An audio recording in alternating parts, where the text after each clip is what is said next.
کے لیے۔ حذیفہ کہتا میں نے اپنے گھر سے تلوار کھینچی، جب میں گلی میں آیا میں نے ایک شخص کو گلی میں گرتے ہوئے دیکھا۔ حذیفہ کہتا میں نے جا کے اس کو اٹھا کے کھڑا کیا، میں نے کہا کون ہے تو؟ کہنے لگا مسافر ہوں، ہجرت کر کے جا رہا ہوں۔ حذیفہ کہتا میں اس کے چہرے کی رنگت دیکھی، مجھے اندازہ ہو گیا یہ کوئی عام شخص نہیں ہے۔ میرے کانوں میں علی کے قتل کی آواز تھی۔ حذیفہ کہتا میں نے کہا چل علی کے پیچھے نماز پڑھ، تو علی کو چھوڑ کے کہاں جا رہا ہے؟ حذیفہ کہتا جب میں نے اس کی آواز کو ہٹایا مجھے نیچے خون سے بھری تلوار۔ حذیفہ کہتا میں نے اس کی تلوار میں سادہ لہو کے قطرے دیکھے۔ حذیفہ کہتا میں نے تلوار نکال کے اس کی گردن پہ رکھی، میں نے کہا بتا تیری تلوار پہ لہو کس کا ہے؟ وہ ملاؤں نے کہا ابھی علی کو سر مار دیا۔ حذیفہ کہتا میں نے اس کے ہاتھوں میں رسیاں ڈالی۔ یہ روایت ہے حذیفہ یمان کی۔ وہ کہتا جب میں مسجد میں لے کے گیا حذیفہ کہتا مر جاتا منظر نہ دیکھتا، محراب لہو میں تر تھا۔ امیر المومنین، اب یہ جملہ قبر علی پہ بیٹھ کے سنا۔ حذیفہ کہتا میں نے علی کا سر دیکھا، ضرب نہیں، علی کا سر ایسے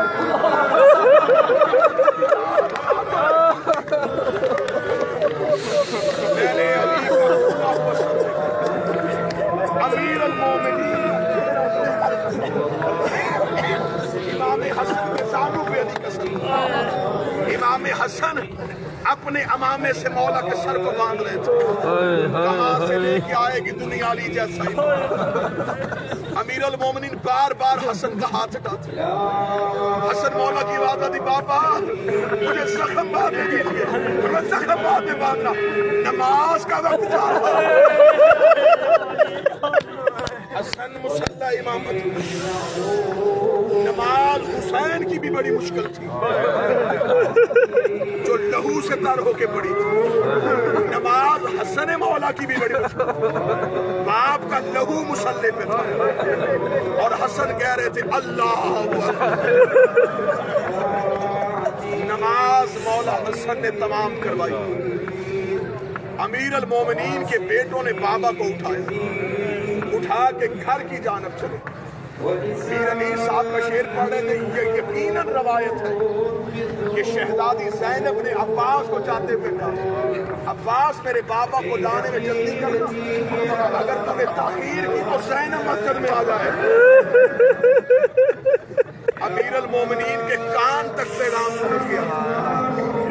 کہ عالیہ جیسے زہرا نبی کے لیے مسجد میں چلی گئی، عالیہ بھی مسجد میں نہ آ جائے۔ زخمی علی کو گھر کے دروازے پہ لے گئے،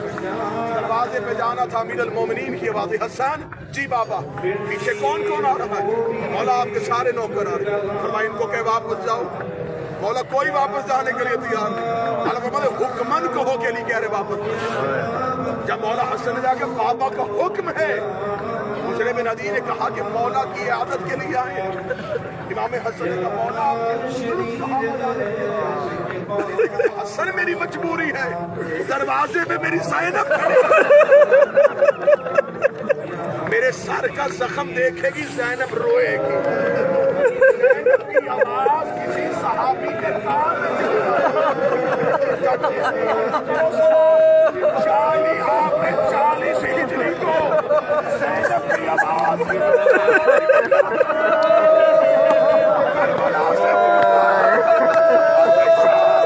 شرابیوں کے مجمع ہر موڑ پہ کہتی رہی میں علی کی بیٹی، ہر موڑ پہ کہتی رہی میں پیغمبر خدا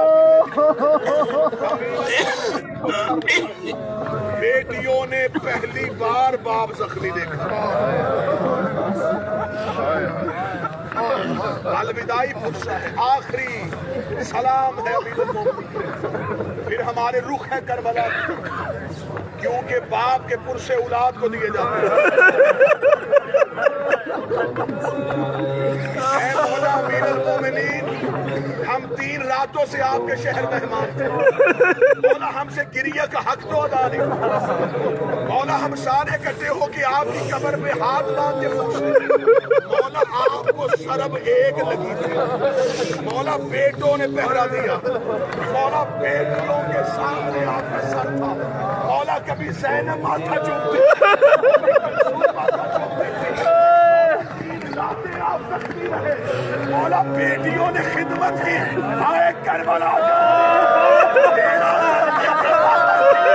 اکیلی بیٹی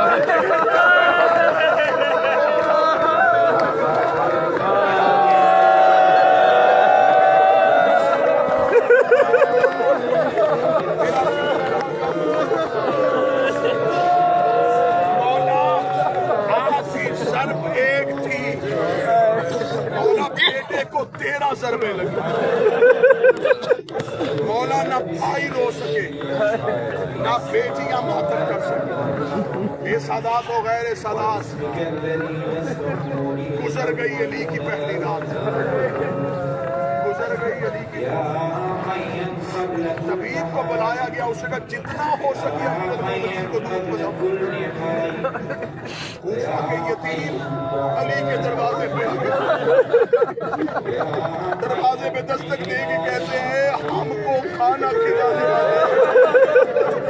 ایک کوفے کے یتیموں کو پالنے والے ہمارے مددگار تیرے بعد ہمارا خیال کوفہ کے یتیم رو رہے تھے کوفہ کے مسکین رو رہے تھے یہ تو شب گزر گئی ہے اس شب میں بیٹی نے ضد کر کے کہا بابا تھوڑا دودھ پی لے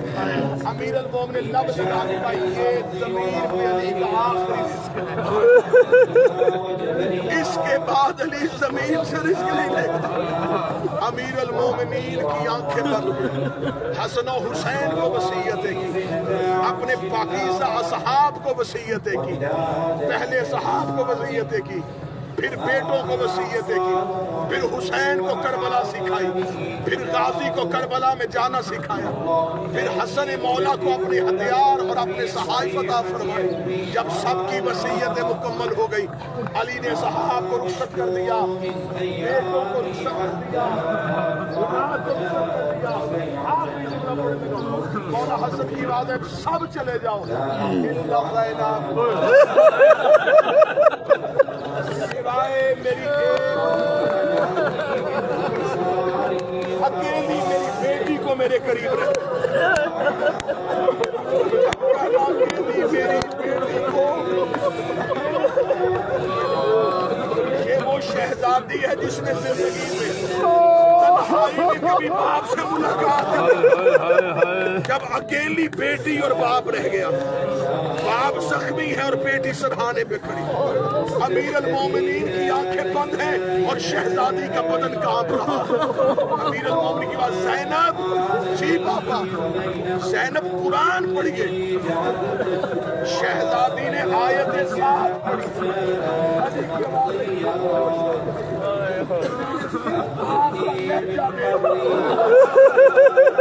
زینب تو زندگی میں میرے ساتھ کبھی نہیں بولی تھی زینب آج بولی تو مجھے پتا چل گیا زینب تیرا خودمانی تیرا لہجانی جیسا زینب حسین کا جائے تیرے کانٹوں میں ہوگا زینب اکیلی نہ ہوگا علی بن جانا کوفہ کے بازاروں میں خطبے دینا شام کے درباروں میں خطبے دینا زینب اپنے لہجے میں نہیں علی کی لسان میں بولنا علی کے لہجے میں بولنا باپ بیٹی کو چیزیں سکھا رہا تھا آخری جملہ علی نے کہا زینب تو میری بیٹی نہیں تو میرا بیٹا ہے علی کے لہجے میں بولنا یہ باتیں کرتے کرتے علی کی آنکھیں بند ہوئی علی کی آنکھیں بند ہونے لگی زینب نے باپ کے سر سے بابا جلدی نہ کر بابا جلدی نہ کر بابا جلدی نہ کر آنکھیں کھول میں خطبہ تیرے لہجے میں لیکن مجھے بتا رسیہ کیسے